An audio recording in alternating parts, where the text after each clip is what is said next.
Hello. Who's here?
That's yours, Colonel. Thank you.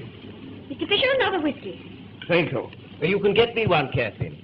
Then come and sit by me to change my luck. Oh, stop talking. I'm trying to play this hand. The sort of hands you hold play themselves. Eh, Colonel Henslow? Ronnie holds the most amazing cards. The rest are mine. I suppose because I'm your brother, Kathleen, I can't have a drink. That's right. 4 spades. It was a bad effort on my part. Dr. Watson is here, miss. He says he won't disturb the bridge. Thank you, Master. Tell him I'll be with him in a moment. Thank you. Well, the king is here. Put him to me. Yes, dummy, of course, you had the opportunity of coming in. Well, now, what about honours?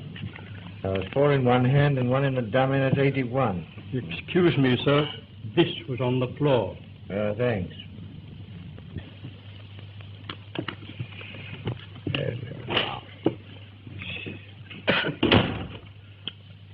Thank you.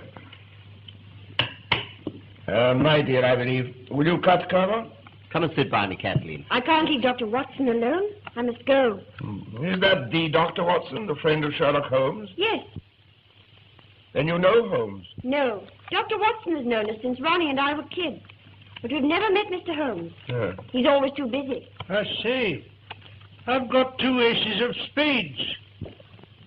But we've used this pack before. Oh, I know. Marston found one on the floor. Yes, but how could... Yes, but... And it must have dropped off here.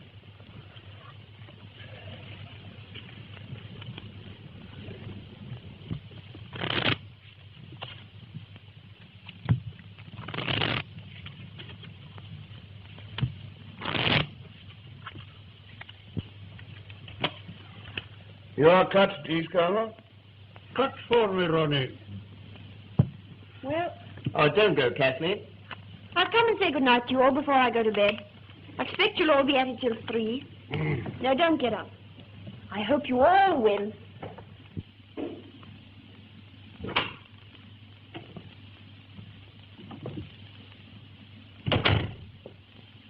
My dear, how kind of you to come. A summons from you comes before even a summons from Sherlock Holmes. It's sweet of you to say so, anyhow. Take off your coat and let me give you a drink. No, thanks. I can't stay. I came for a moment because you sent for me. Well, let's sit down for a minute.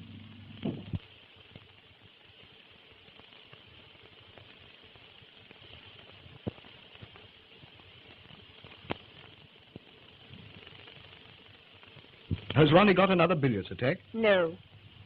It's nothing, really. I'm a bit worried. Kathleen, dear, won't you confide in me?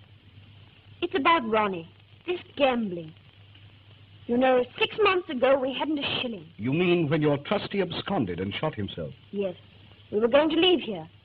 Ronnie was going to give up the diplomatic service. And then he began to play bridge for high stakes. But I always understood he was an exceedingly fine player. He is. But you can't always win. What do you mean? Always. Sometimes it's £20, sometimes 500. But he never loses. It looks as if... Oh, I can't say it. It's impossible. Ronnie isn't capable of such a thing. But I would like to be sure. How can one make sure? Well, I really don't know. I'll ask Holmes. Oh, no. He might arrest Ronnie. Oh, of course he wouldn't. But he might frighten him into giving up cards. I never thought of that. Yes. Do ask him to do something. I'll come round and see him in the morning, may I? Well, I don't know. Yes, I may. You'll make him see me, won't you? He thinks an awful lot of you. Well, I don't think I need waste time. It's a grand slam. I make 7 spades, 3 diamonds, 2 hearts, and the ace of clubs.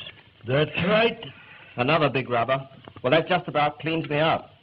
I make the difference. 1,600 points. You add up very quickly. Quite a mathematician, eh? How much is that? £160. Well, I've lost both rubbers, and so I owe you £255. If we settle up at the end. This is the end. My wife is not very well, and I promised to go home early. Well, if you must, you must. I'm sorry to spoil your evening, but perhaps you can get Miss Adair to make up a for. Kathleen plays a game that resembles hockey more than bridge. Still, if you're determined, we'll see you Monday.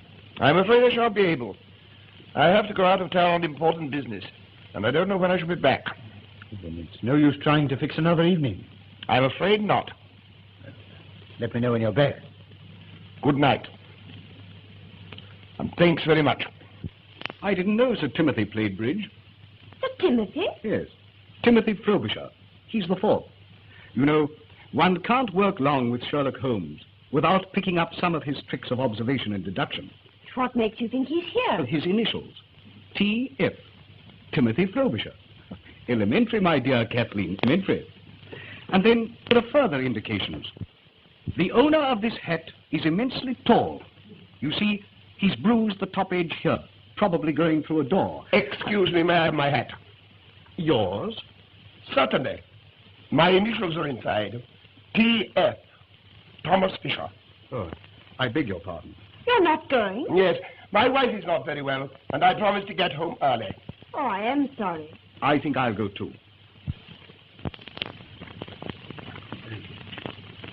Well, good night, and thanks for playing. Sorry you had such rotten luck.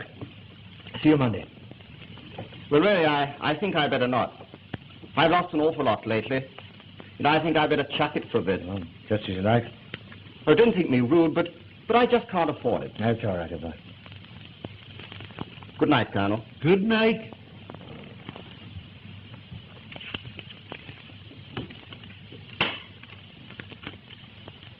Well, have you to have a sick wife and a business appointment? No, a whiskey and soda. I'm sorry. Still, it is rather rotten. I don't see why. Fisher, being a millionaire, naturally loses his temper when he loses 6pence. And Tony Rutherford is broke. And you think that's all? What else? Oh, nothing, of course. You can always get another 4. Then you'll continue to come. With pleasure. I'm not afraid of losing 6pence. And I'm lucky. I often cut with you.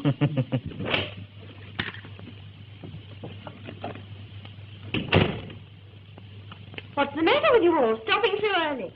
Well, Fisher had to go. And for once in my life, I'm going to have an early night. Then I'll see you out. Good night, Ronnie. Good night, Colonel.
Ronnie, you've got to tell me the truth.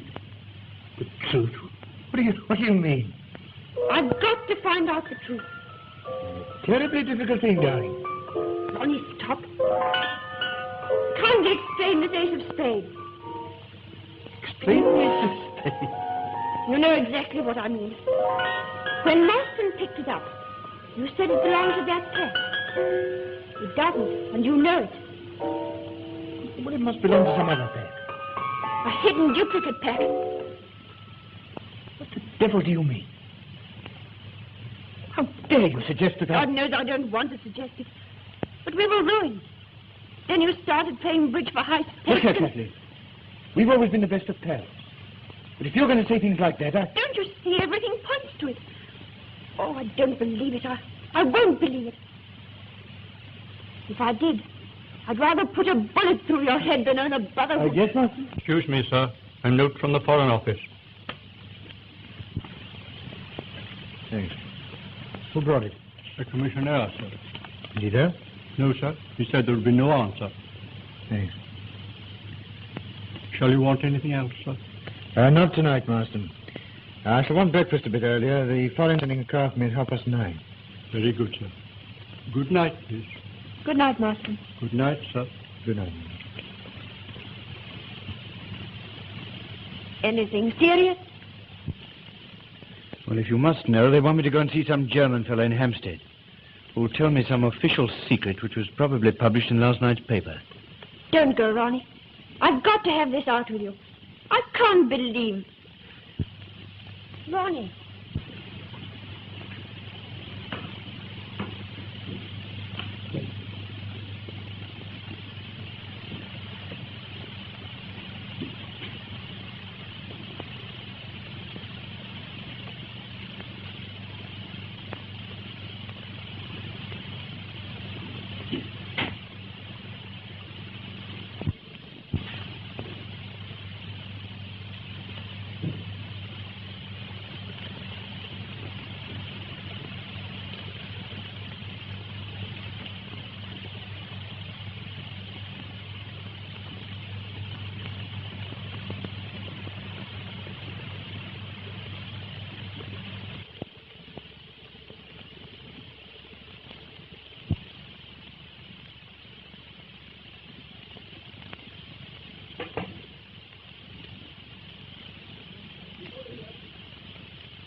What shall I do with Mr. Holmes's breakfast?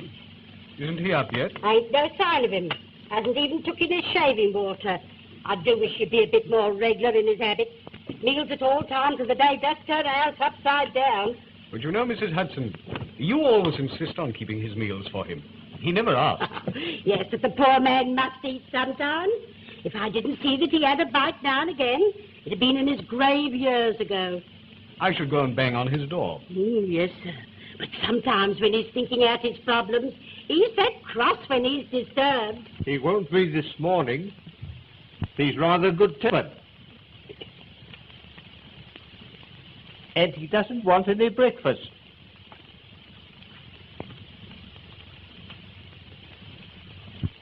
No, Mr. Holmes, you did give me a turn. Well, one good turn deserves another. What can I do for you? Some breakfast, sir. Oh, I've already breakfasted with the manager of the London and Commercial Bank. Oh, so they've sent for you for this? Are you sure I can't tempt you to a nice bit of attic? My dear Mrs. Hudson, you've always been a temptation to me, but attic, after a good breakfast, is not. No, you do carry on. It's a good job I don't take you serious. I'm perfectly serious. Jokes are not my strong point. Ask the doctor. I never see any of his. No. Now, I've been wondering, my dear Watson, why you don't get the batteries of your car recharged. What do you mean? Well, you had great difficulty in getting your car to start last night. The batteries are run down.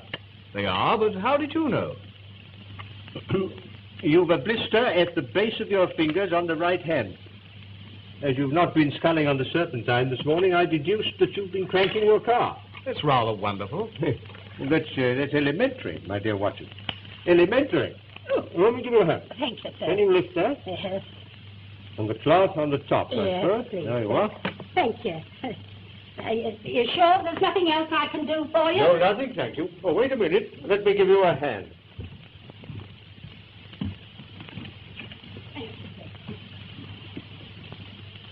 Why have they sent for you about this? It's perfectly simple. A man tries to burgle a bank, is disturbed, kills the watchman, and runs away. I find it very interesting.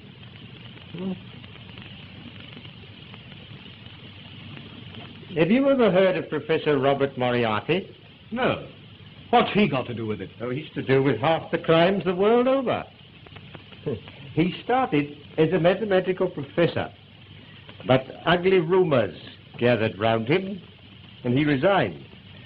So after that, he vanished for 10 years or so. I fancy he went abroad.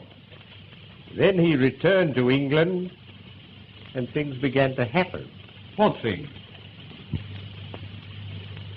For a long time, I've been conscious of some power, a deep organization which stands in the way of the law. Once he made a slip, and I was able to deduce that behind that power was Moriarty. But he recovered himself, and I could prove nothing. He has hundreds of agents, none of whom have ever seen him. Sometimes an agent is caught. But the man who plans most of the crimes that are committed is never caught, never even suspected. He knows that I know of his activities. He also knows that up to now, I've been unable to reach him. And you think he's connected with this bank murder? I think it highly probable. Yes? Yes, come in. Inspector Lestrade to see you, Oh, sir. Lestrade. Anything fresh? No, Mr. Holmes? Sit down, Lestrade. Thank you. I just came in to get that piece of brown paper. Oh, yes, this little piece. You mean, I should like to keep it a little longer, if I may. I haven't yet decided what the rest of the label is. Well, I don't see how you ever can. It's just an ordinary shopkeeper's label. There's not enough of it to tell us anything. Well, I disagree, my dear Lestrade. But then, you and I so often disagree. Oh, come, Mr. Holmes. I've a great respect for your theories. It's only when you begin about this Professor Moriarty. Yeah, you don't believe in him. I ask you, is it possible for a man to plan half the crime in this country without the Yard knowing who he is, where he lives, or anything about him? It does seem rather strange. I mean, the man can't live nowhere, never be seen by anyone. Of course. Well, lots of people know him, but they don't know that he's Moriarty. You yourself may know him. Jokes are not your strong point, Holmes. No, I'm perfectly serious. He has 100 disguises and 100 aliases. And I'm pretty certain he had a hand in this bank robbery. But it wasn't a robbery. The thief got nothing. He broke into the bank and... Have you ever tried to break into a bank, Lestrade? Me? No, I thought not. But do you seriously think it possible for one man to break into a bank without using anything short of dynamite? There were no signs of a forced entry. Which might point to the fact of his having an accomplice. Or even two. He got inside. Which doesn't necessarily mean you're Professor. The man was interrupted by the watchman, killed him, got frightened and bolted. And yet, inside the safe, we found this piece of brown paper. 3 people swear it was not there when the safe was shut last night. Then he was inside when he was disturbed. Or before he went inside. He had this paper wrapped round something.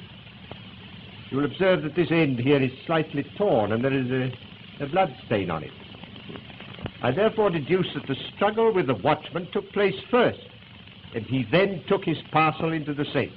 Oh, it won't work, Mr. Holmes. It won't work. There was £70,000 of note in the vault. Not one of them is missing. How true. How true. But if you remember, a fortnight ago, an almost similar thing occurred in Berlin. In Berlin? Yes. You should read your Berliner Tageblatt, my dear Lestrade.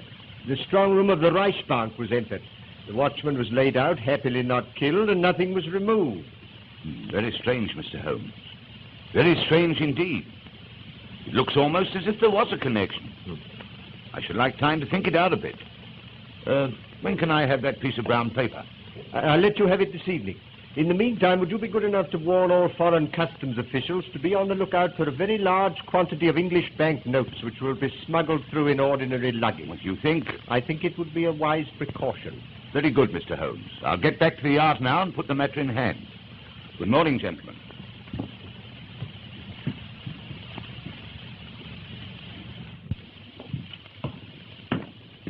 The chief has arrived, sir. Oh? What are his orders? He will interview Mr. Adair himself. Right. Send Mr. Adair in.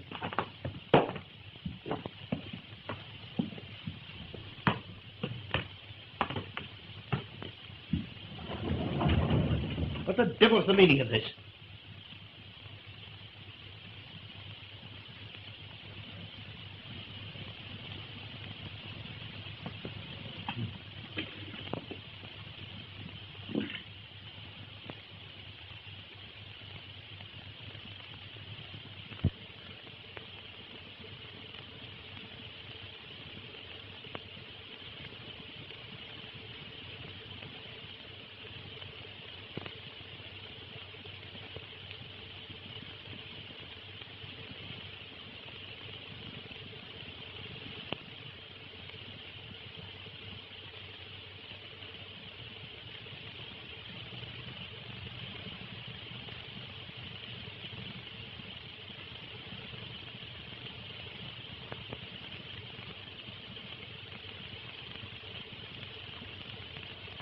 Adair.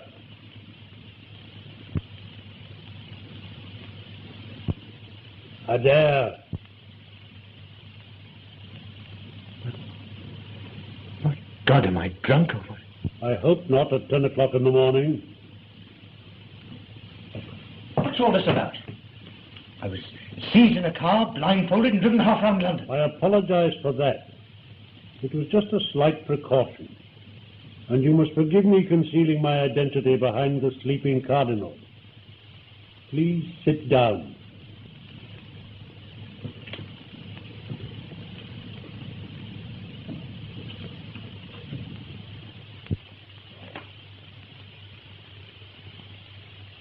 Are you Mr. Clink? Mr. Otto Clink? No. Poor Otto Clink must have been dead a good many years. What the devil's the meaning of this? Only that I have a slight favor to ask of you, Mr. Adair.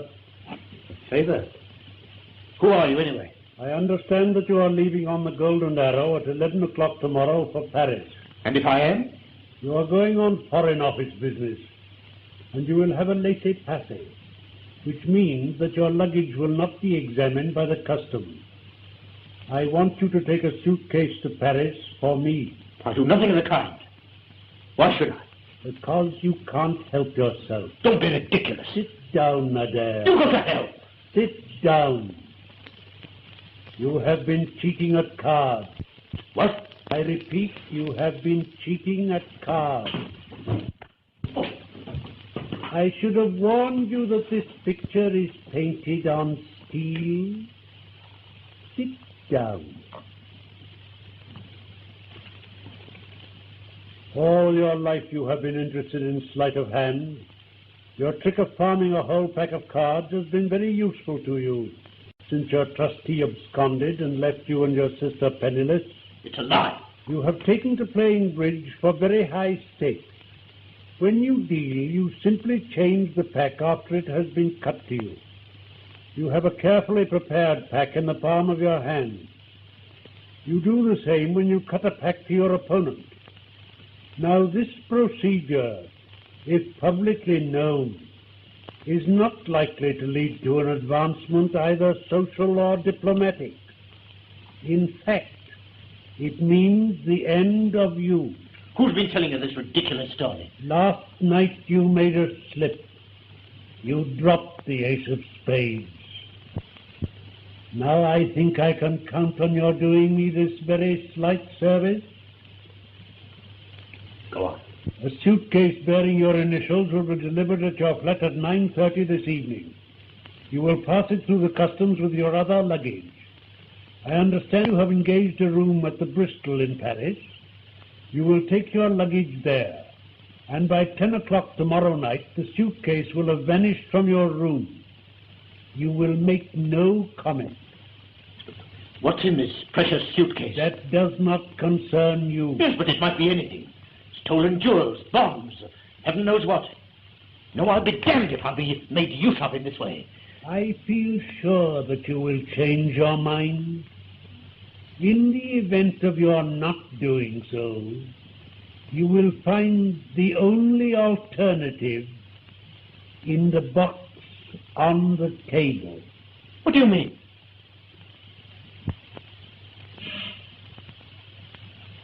Here, come back, whoever you are. What do you mean?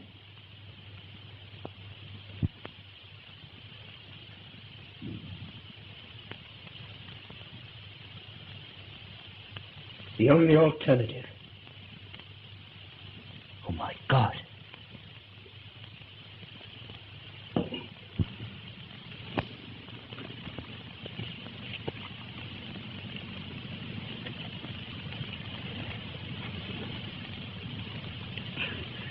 What are you trying to do? I'm trying to see how many Bank of England notes will go into a parcel of this size.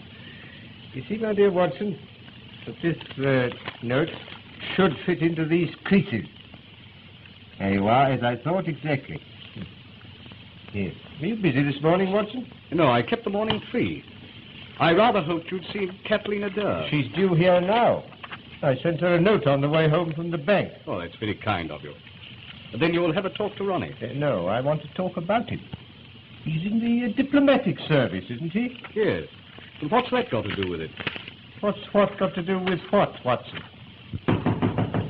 Come in. Mr. Dare to see you, sir. How wonderful of you to have managed it. It's terribly kind of you to see me. Not at all. Won't you sit down?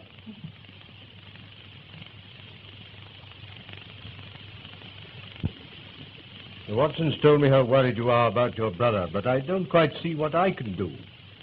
I've been wondering if you could find out if it's really true. If it is, and I can't believe that it is, perhaps you could frighten him into giving up. With whom does he play as a rule? Well, last night there was Tony Rutherford, old Mr. Fisher. What, Thomas Fisher, the millionaire? Yes, and Colonel Henslow, an old friend of ours. Mm-hmm. Fisher, I wonder...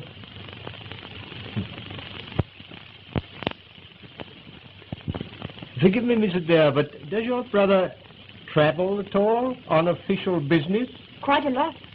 In fact, he's off to Paris tomorrow. Ah, I thought so. How long has he known that he would be going tomorrow?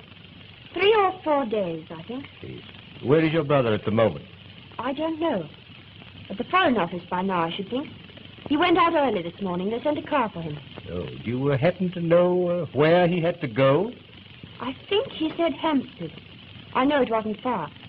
He should be back at the office by now. Yes. Yes. They think a great deal of your brother at the Foreign Office. They used to.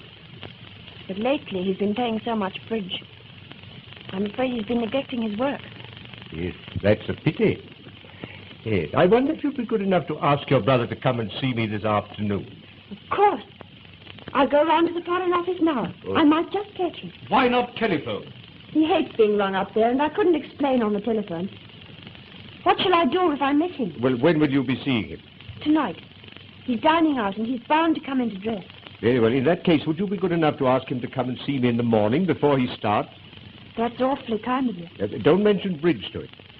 As a matter of fact, I shall not say a word on that subject myself. But you may rest assured that after he has seen me, he will never gamble again. I can't tell you how grateful I am. Not at all. It's I am grateful to you.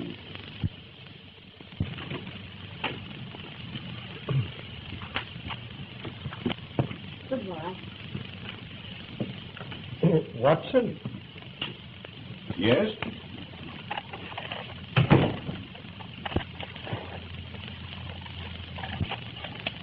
What's all this mean, Holmes? Means, my dear Watson, that the Foreign Office doesn't send a car to take a very unimportant young man to Hampstead.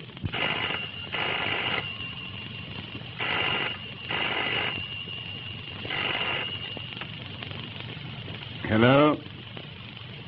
Hello? Yes, speaking. Who's that? Mrs. Smith. I seem to know that name. Mrs. Annie Smith. Oh, Mrs. Tallboys put you on to me. I don't think I know a Mrs. Tallboys. Huh? No, you're quite right. It doesn't matter. Well, you think it's appendicitis. Oh, what's the address? Would you mind taking this down, Holmes? 1006 Pentonville Road. Yes. Yes, I'll come at once. I'll take a taxi. Goodbye. Here's the address. I've added a note which I want you to read when you've found the taxi. What's it about? You read it when you've found the taxi. I hope your friend, Mrs. Tallboy's friend, is not as bad as she thinks.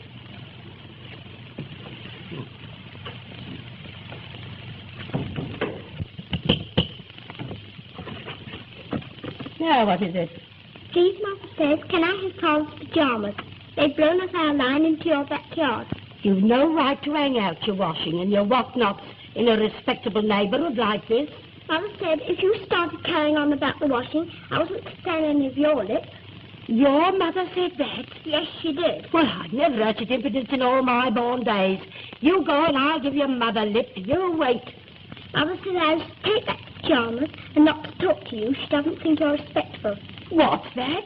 She says it's disgraceful, a widow living in a house full of nothing but men. Oh, you wait a minute. I'll give her respectable. Go on up it. Go on up, you go. Oh, my word, respectable.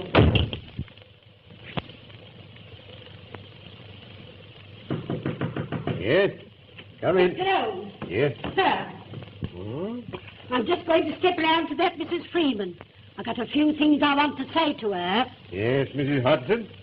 But what has upset you? Well, she just told me. She sent her daddies round to say that I want to mean myself for saying what she did say. But I want you to know I shall be out 20 minutes. It'll take me that time to tell her what's here. Yes. Well, I wouldn't be too violent if I were you, Mrs. Hudson. Violent?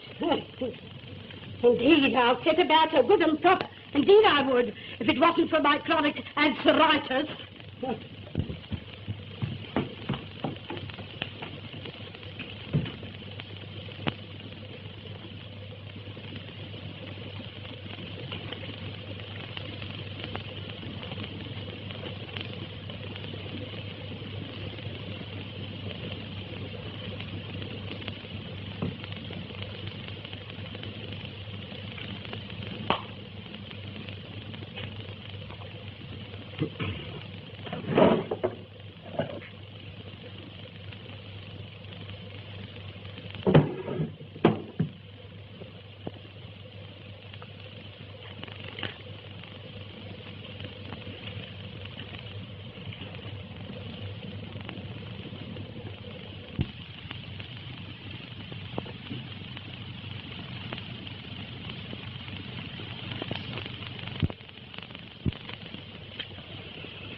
Come in, Professor.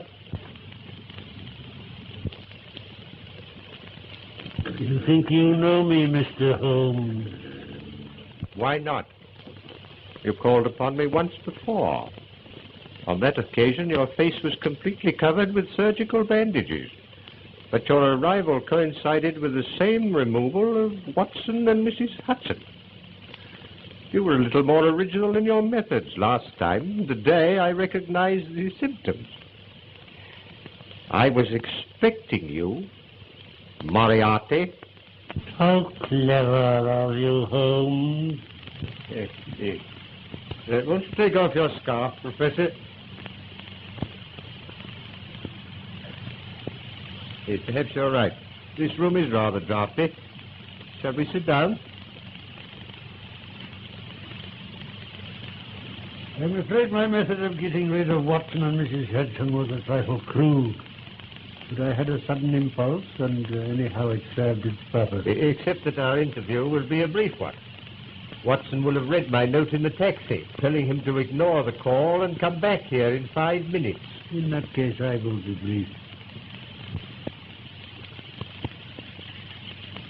On the 4th of May, 1928, you crossed my path. A dangerous thing to do, Holmes. 8 months later, to be exact, the 20th of January, 1929, you incommoded me seriously.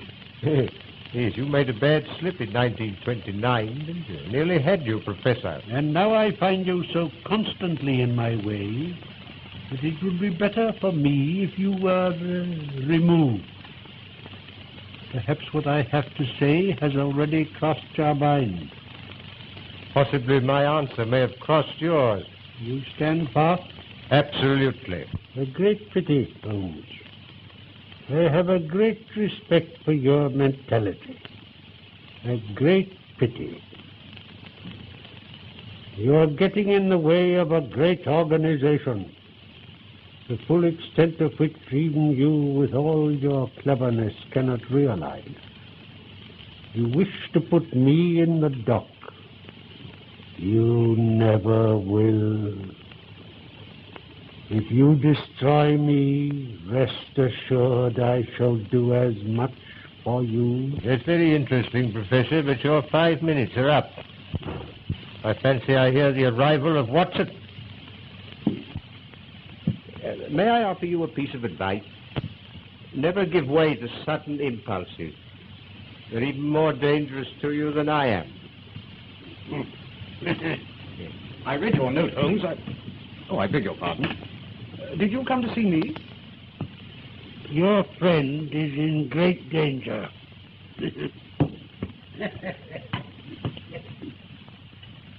Great danger.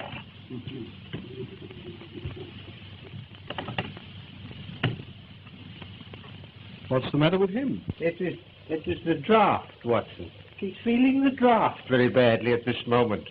But who was it? Well, that was Mrs. Smith of 1006 Penton Bill. Mrs.? Or shall we say, Professor. Oh, the mythical Moriarty. What does he look like? Well, I know no more than you do. Except that the first molar in the left side of the upper jaw is very badly filled with gold. Have you a mathematical mind, Watson? I think so, fairly. Ah. Well, never give way to sudden impulses. They're not good for mathematicians. Moriarty has made the worst slip he's made since January 1929. You mean you think you found out how to get him? No. No, I found out where he gets his boots. I wish you'd be serious. The professor's boots are made by Mr. J.J. Godfrey, bootmaker. Yes, here we are. 502 Pont Street, Southwest 1. Godfrey, Pont Street? Yes. But that's where I have mine made. You do surprise me. But Godfrey's a perfectly respectable tradesman, with a high-class clientele. Well, obviously. Obviously, you and Moriarty. You share a bootmaker with the professor. And for all I know, he may be a great friend of yours. Oh, really?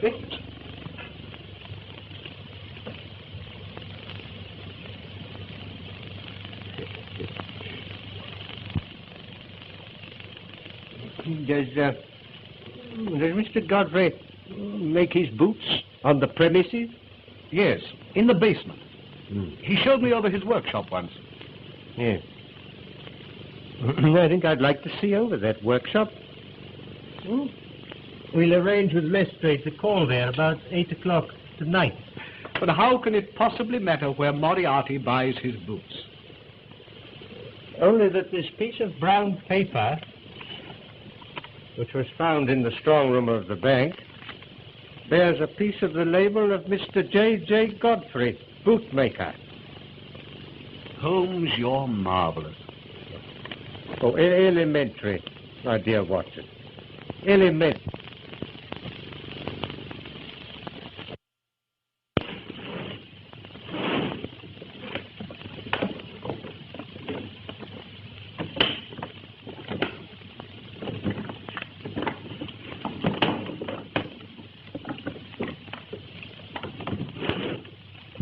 Well, that's that. Now what am I to do with it? You will be at Down Street Tube Station at 9 o'clock precisely. You'll take the suitcase with you. Oh, it's all right. There's heaps of time. It isn't 8 o'clock yet. In the main entrance, you will see a man with a scar on his left temple. He will take the suitcase from you. Yes, sir. The keys? Hello, sir. Looks a good bit of work. Yes, sir. I'm a good workman. Moran, Oh, the chief's here. I have just been informed that Inspector Lestrade has left Scotland Yard in a powerful car with police constables number 47, 54 and 83, all of the C Division.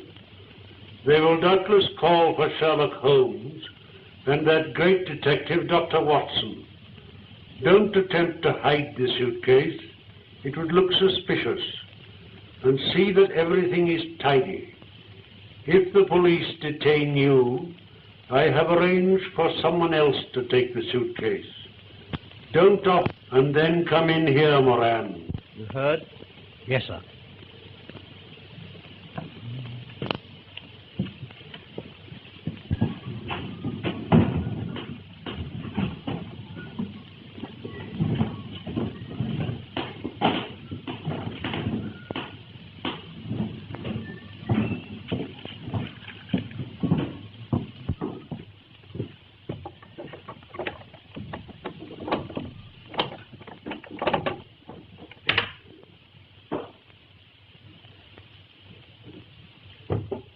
Put this right, Godfrey, will you? All right, sir.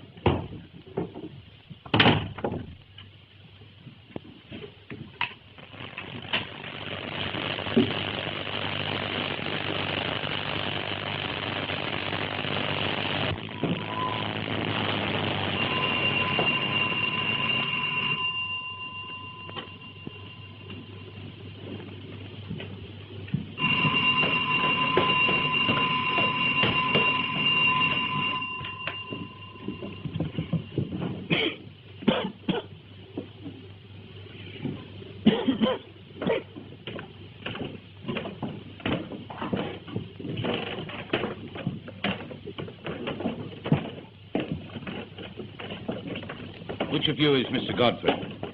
I am. There's my search warrant. Search warrant? Well, what are you searching for? You'll know when I've found it. Why? If it isn't Dr. Watson. Hope the last pair of shoes I made it was satisfactory. I see you're wearing them now. Yes, quite thanks. I say, Holmes, this does seem rather absurd. You know, Godfrey's made my shoes for years. Yes, your shoe last is in that cupboard over there now. Over there? Yes. I'll go and find it.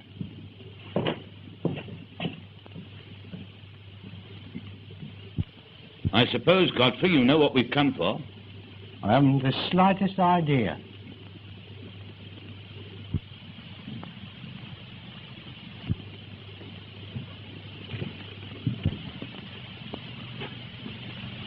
Hello.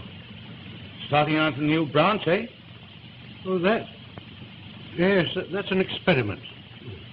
Special order for a new customer. Thought I might as well try my hand at it. I'm glad to see you look after your work people, Godfrey. Oh. Well, we've only got 3 of them.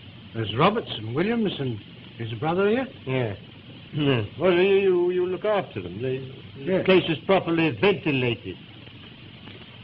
Ventilated? Oh, that. Yes, sir. Yeah.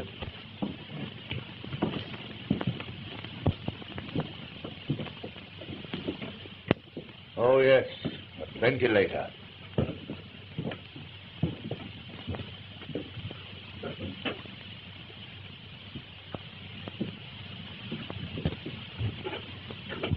Where's that door lead?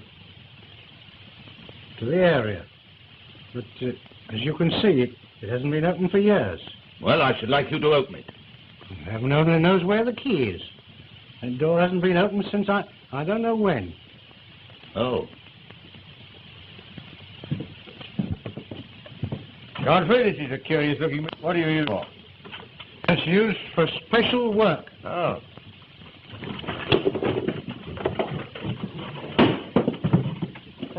So, you wanted to know what I was looking for, Godfrey. Well, you know now. I was looking for a press that made perfect Bank of England notes. Take them all away.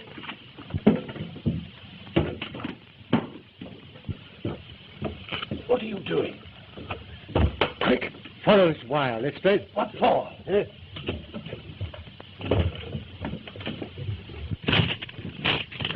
Go on, quick, Letstrayed. Help me get this door down. What?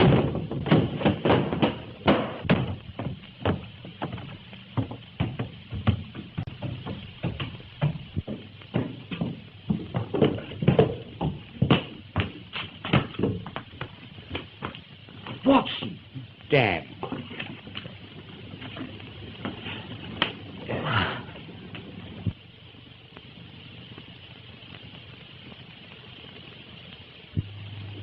Oh, have another drink, my dear Watson. Hey, you feel better. Thanks, I'm all right. I haven't a scratch. It was a bit of a shock being seized and trussed up like that. You saw nobody? Nothing. I was standing in the cupboard, and the shelves swung round. I was seized from behind and blindfolded. Well, anyway, we've done a good night's work. My theory of the bank robbery is proving correct. What has your finding a forger's outfit in a bootmaker's basement got to do with a bank robbery, which wasn't a robbery at all? Well, I'll try to explain.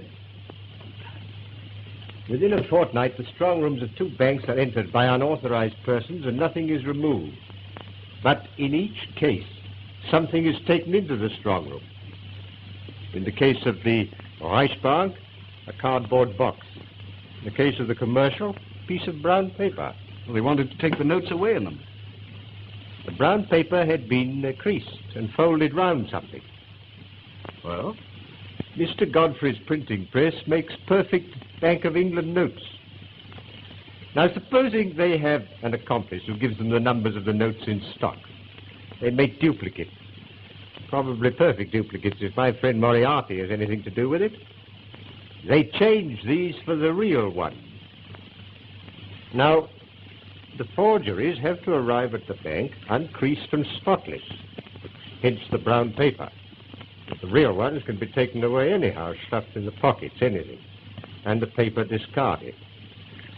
The robbery will not be discovered until 2 notes of the same number arrive at the Bank of England. And the longer that event is postponed, the better. So what does my learned friend do? Well, holds them up. No, my dear Watson, no. It's no use having £70,000 worth of notes if you don't use them. Well, then he must start circulating. Or send them abroad. Now that sounds difficult. You see, customs officials might ask questions if they opened a trunk full of Bank of England notes. Yeah, how true, Watson, how true. Well, in any case, I don't feel I've been trussed up for nothing. It was worth it to find that printing press. The printing press, my dear Watson, was valuable to get your friend Mr. Godfrey a term of penal servitude. But the really important discovery was the suitcase. Suitcase? You probably didn't observe that on the lid were the initials R.A. I didn't, but what does that signify? Ronald Adair is leaving tomorrow morning for Paris on Foreign Office business. He will have a diplomatic passport and a laissez-passer, which means that his luggage will not be examined. But, well, you can't connect him with... Good heavens, you don't think he's one of the gang? Supposing Moriarty were to threaten to expose his bridge exploit. How should Moriarty know? Well, how do I know things? Here. What time is it, Watson? It's 11:15. Oh, well, I wonder if we could get hold of Adair now. Oh, I forgot to tell you. Miss Adair sent a message to say that she'd missed her brother at the Foreign Office and that she'd sent him round in the morning. Well, will you ring up now, Watson, will you, and see if we can get hold of him right away? Yes, certainly. If I'm right, that young man is the one weak spot in Moriarty's armor. If I can get hold of him, Moriarty's wrong. He will stand in the dock tomorrow, and not long after on the gallows.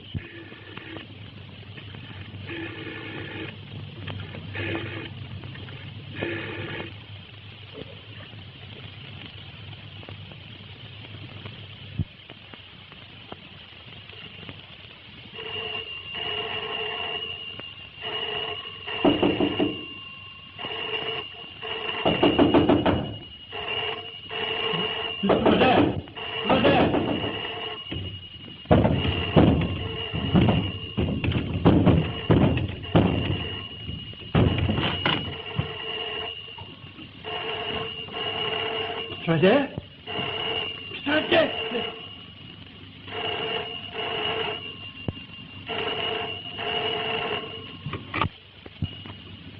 Hello. Yes.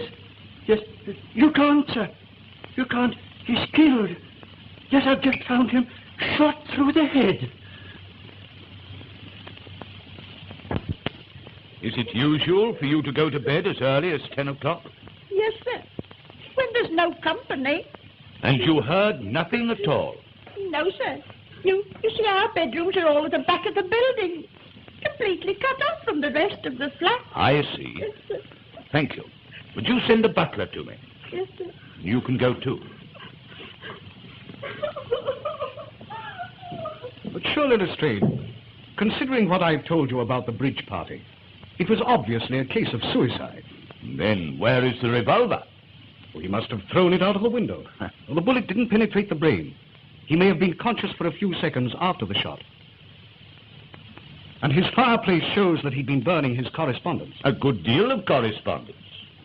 Then what about the letter he was writing? I can't make that out. The sleeping cardinal forced me to... I can't think what it means. Oh, Mr. Holmes. Would you care to examine the servants? The cook and the housemaid neither saw nor heard anything. No, Lestrade. No. You carry on. No, I'll just amuse myself. And we found this on the table in front of him. The sleeping cardinal. The sleeping cardinal, now. Where have I heard that name before?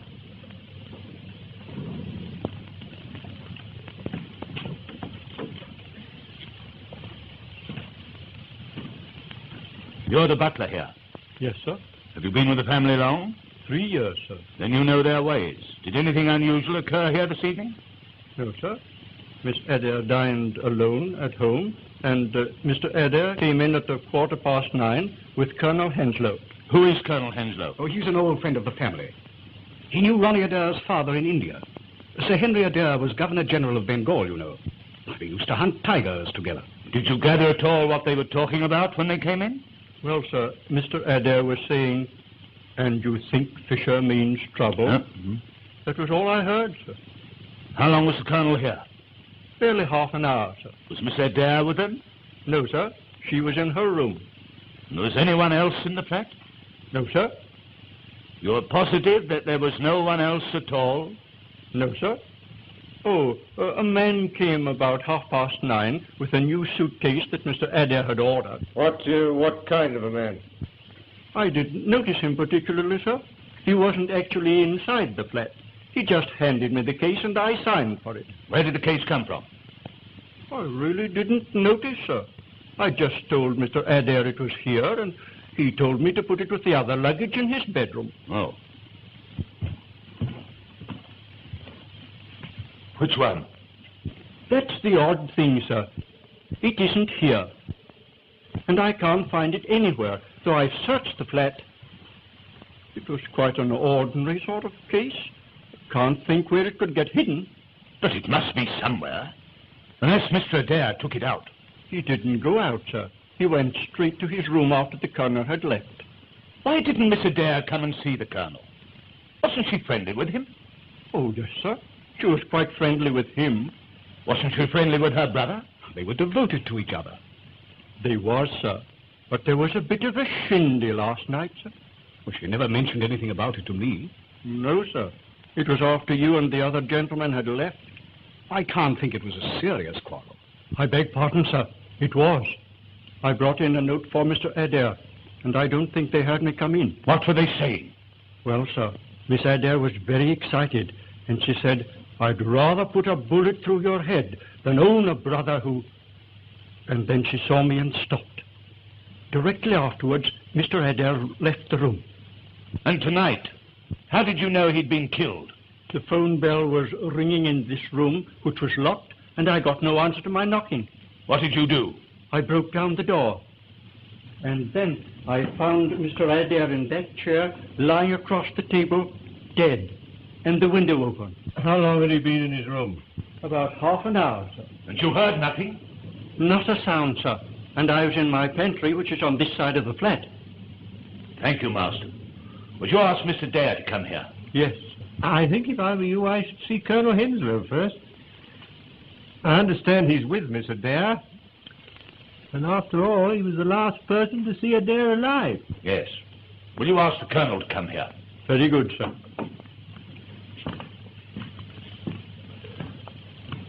Well, that disposes of your suicide theory. What do you mean? You're not suggesting that Miss Adair... At any rate, she threatened. But the door was locked on the inside. Ah, Colonel. I don't think you know Inspector Lestrade and my friend Sherlock Holmes. Delighted to meet two such famous people. I also am delighted to meet such a distinguished big game hunter. My hunting days are over. Yes, yes. That must be a great trial to you, of all people. Was it the war? No. A tiger mauled my arm. It turned septic and had to be taken off at the shoulder. I'm lucky to be alive at all. Yes, I'm immensely ignorant about tiger hunting. Tell me, you go out on elephants with beaters, don't you? Pardon me, Mr. Holmes, but I must ask the Colonel a few questions. Yes, all right, Lestrade, just a minute. I'm very interested in tiger hunting. Well, elephants and beaters are used when royalty and rajas hunt tigers, but they're expensive. Oh, very. You can always tether a goat and wait till the tiger comes for it. Really, Mr. Holmes, I'm pressed for time, and I must ask the Colonel a few questions. Yeah, well, fire ahead, Lestrade, fire ahead. You were the last to see the deceased alive. Yes, he's been very nervy since last night. He came round this evening and asked me to come back with him for a chat. I suppose you all know what happened at the bridge party. Yes? One of the players looked like being unpleasant, and Adair wanted my advice. And what was your advice? To do nothing at all. Even if it were true, nobody could prove it. And he was less worried when you left? I think he was, a little. I understand the new suitcase was brought to the house last night. Were you there when it arrived? I believe so. I never saw it, but I heard Ronnie tell Marson to take it into his bedroom. What time did you leave? About 10:15. And within 3/4 of an hour, he was found dead. Surely it's obvious he shot himself. I disagree, my dear Watson. He was murdered. Of course. You don't really think so? Yes, my dear Colonel. I'm certain of it. And what is more, I'm sure you'll all be glad to hear that within 24 hours, I shall not only be in a position to prove it, but I shall have the murderer under lock and key. I'm delighted to hear it. Not that it can bring the poor lad back. You know, Ronnie, with all his faults, was extraordinarily lovable. I feel rather as if I had lost a son. Thank you, Colonel Henslow. I shan't need you any more. Would you mind asking Mr. Dare to come to me a moment? Certainly. Goodbye, Mr. Holmes. Goodbye, Colonel.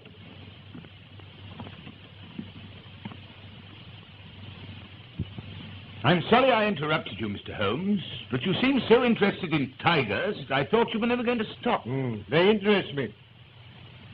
The stark ferocity, the cold cruelty. Very human beings are like tigers, you know. Now I suppose you're back to your Moriarty theory. You're not going to try and tell me that this is his handiwork? Well, who knows? That man has become an obsession with him. He is. Mrs. Dare, I want to offer you my very sincere sympathy. It was a ghastly shock to me. I can imagine what it must have been to you. I won't keep you a minute, Mr. Dare. Won't you sit down?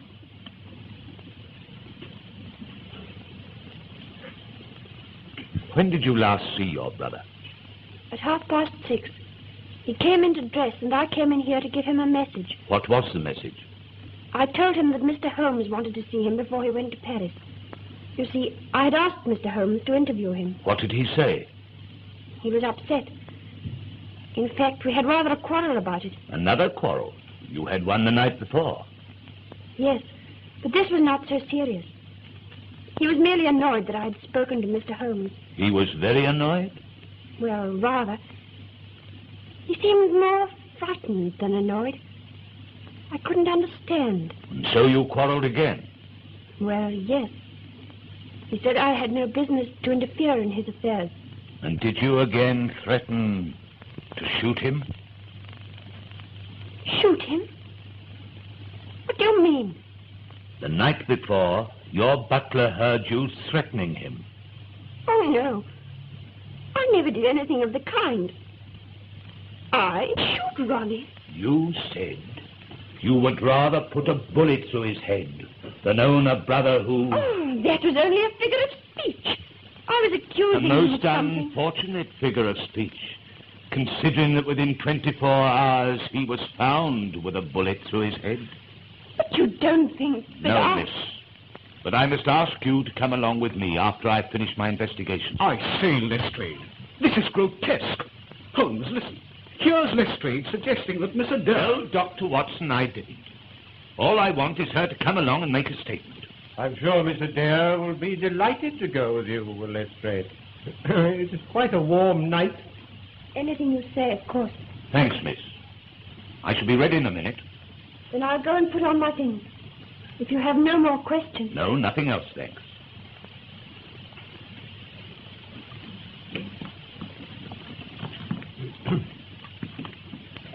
This is outrageous. Well, Mr. Holmes, what do you think? It's really remarkable how many varieties of trees there are in the London parks. Have you ever noticed what remarkably fine specimens? Really, Mr. Holmes, you're a most extraordinary man. In the middle of an investigation like this, you begin talking about trees. Holmes, you've heard Lestrade's ghastly accusation. Surely it was suicide. He burnt his correspondence. I don't think he did. These are the ashes of, I should say, at least a dozen packs of playing cards. Because he was afraid Fisher was going to expose him. My dear Watson, as I've already told you, this was murder. And it was committed from outside this room. What? Shot through the keyhole? Ronald Adair burnt those playing cards, and they caused a great deal of smoke. He opened the window and sat down to write that confession. And the moment he sat down, he was shot from outside. But how? From this height, you can hardly see the street. He would have had to have been hanging out of the window. And he wasn't. He was sitting in that chair. And you're suggesting that somebody stood in the middle of Park Lane between 10 and half past and fired a rifle? It would have had to have been a rifle to carry as far as this. And that nobody saw or heard anything, though there must have been hundreds of passers-by. Yes, passers-by there undoubtedly were. But as you've doubtless already ascertained, there were no police about. I beg your pardon, Mr. Holmes. There are always police about. There were a couple on point duty at Stanhope Gate. I find on inquiry that 3 separate disturbances occurred at precisely 10:15 in this neighborhood tonight. A lot of roughs who are not accustomed to frequent the public house round the corner refused to leave and were ejected by the police. A young woman drove a car into a lorry about 100 yards up the road, and there was a false alarm of fire in Harford Street. It's curious that all these things should have been absolutely simultaneous. But even supposing the police were occupied, you can't stand and fire a rifle into a Park Lane window without somebody having seen and heard something? How true. Do you know a hornbeam when you see one? A hornbeam? There are some remarkably fine specimens in the park. What is a hornbeam? The Latin name is carpinus. They're common in the temperate zones of Asia and some parts of southern England. It looks like a beech, but it isn't.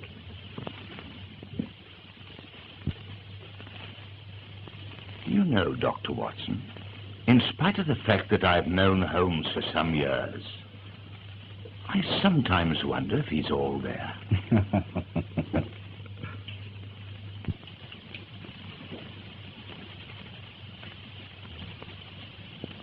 Put this in your mouth for a few minutes. Huh? Whatever for? I don't think you're at all well. Oh, nonsense, my dear Watson, nonsense. I'm in the very best of health, in spite of a couple of nasty shocks. When did you have a shock? Well, I said 2. During the stroll I took this afternoon, I was just going to cross the Marylebone Road. The policeman on point duty was holding up the traffic, when a 2-horse van, apparently out of control, whizzed round the corner and was on me in a flash. I sprang to the pavement and saved myself by the fraction of a second. Good heavens. Yes. 10 minutes later, a brick fell from the roof of a house. It was shattered at my feet. They were repairing the roof at the time, but the police proved it was an accident. I know better. Oh, very nasty indeed. Mm. But these things happened this afternoon. I was worrying about you in the early hours of the morning. Mm-hmm. What did I do? Do? In the middle of a terribly serious conversation, you started talking about trees in the park and the difference between a hornbeam and a beech, altogether disconnected. And I thought a little delirious. Yes, I did ramble a bit, didn't I?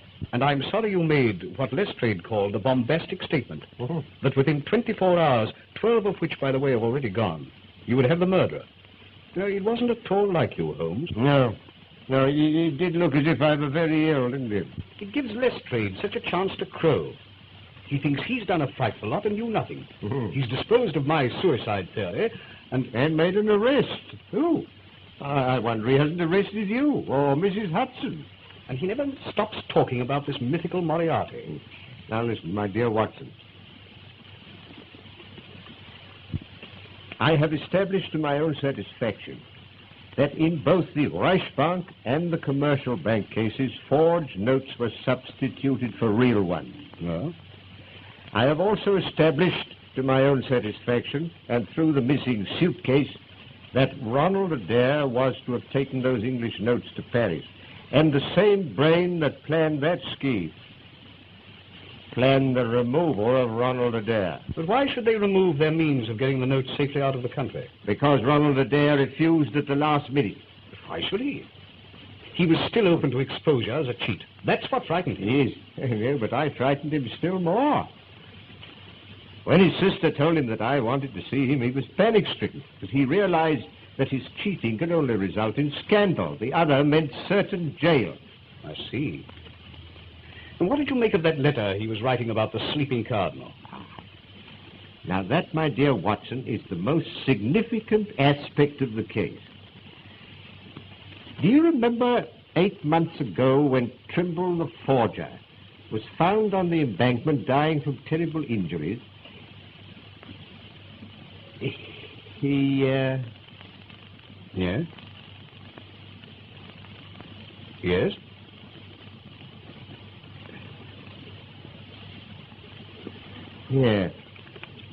Yes. Now, we mustn't forget your appointment. Appointment? Yes, it's necessary for me to remain alone a little while. So you, my dear Watson, are going to Euston. Euston? Whatever for?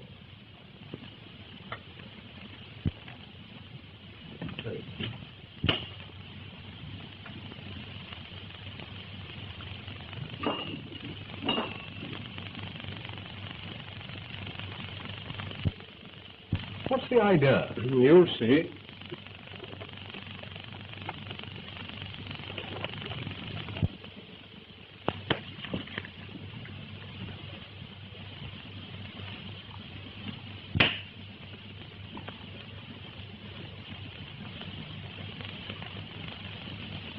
You're going to have a busy night.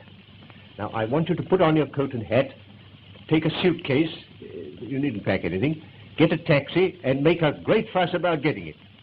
Call Euston to the driver and tell him if he doesn't hurry, you'll miss the Scotch Express. The Scotch Express? Yes. You'll be followed. The moment you get to Euston, pay off the taxi and rush round to the booking office.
Really, Mr. Holmes, this is a bit too thick. My apologies, Mrs. Hudson. Once again, you've proved yourself far above ordinary women. Well, Mr. Holmes, I did as you told me to. I moved the statue every few minutes, when suddenly the whole blooming thing falls on top of me. But you've done very well, Mrs. Hudson. Very well. Lestrade, bring in the prisoner.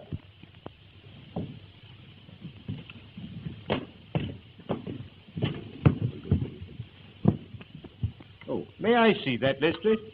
Thank you. That's an admirable and unique weapon. Absolutely noiseless and of tremendous power. Crikey. I knew Von Herder, the German mechanic who constructed it, to the order of Professor Moriarty.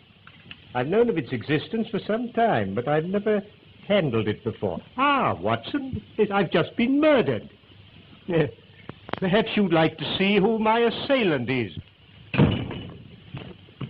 As I thought. But Holmes, that's Colonel Henslow.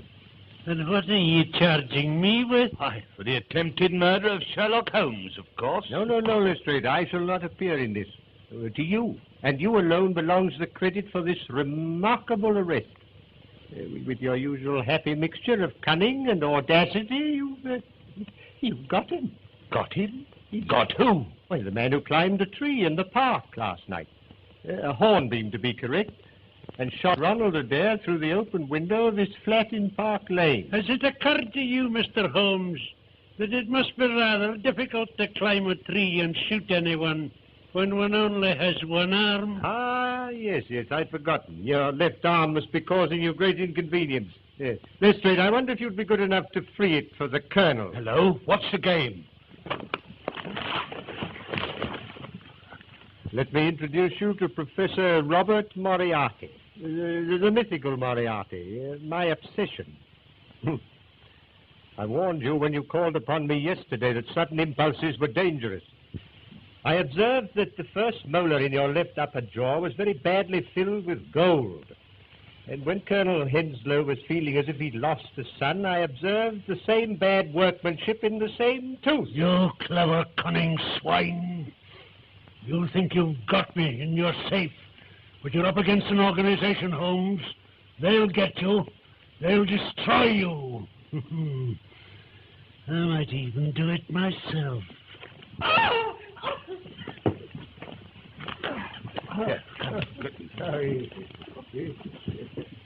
Take him to the station, Lestrade. Yes. I think you'll find most of your organization waiting for you there. Also a brand new saving £70,000 of good English banknotes. Take him away. We shall meet again, Mr. Holmes. And next time... Come on. Are you all right? I am, except my feelings and my tie, which is entirely disorganized. Well, we proved our Moriarty's theory, all right, Mr. Holmes. It's not easy to throw dust in your eyes, my dear Lestrade.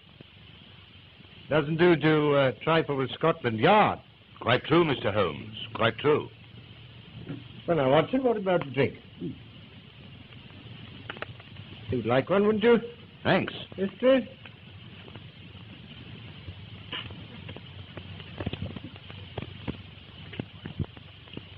I can't think how you managed to discover these things, Holmes. I saw nothing that could have put you on the track of the murderer. On the contrary, my dear Watson, you've seen everything. Except the tree, which I told you about, but you were unable to make the necessary deductions. I knew about the existence of that air gun. I found evidence that a tree opposite the flat had been climbed. By issuing a threat in front of Colonel Henslow, I made certain that during the 24 hours he'd try to silence me as he'd silenced Adair. Hence your little trip to Houston, Watson, and my placing a bust of myself in the window, which Mrs. Hudson moved occasionally to make it appear lifelike.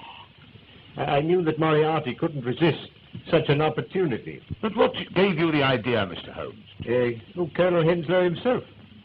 Yes, in the conversation I had with him, the irrelevant one about tigers, Watson. You can always tether a goat as a bait and wait till the tiger comes. Of course. But what about the sleeping Knot? Godfrey's made a stake to the sleeping cardinal. That's the painting in the room in which you were tied up, Watson, and through which Moriarty used to speak unseen by his dupes. I've only one regret, that the bust of myself by Angelo Palazzini has been irretrievably ruined.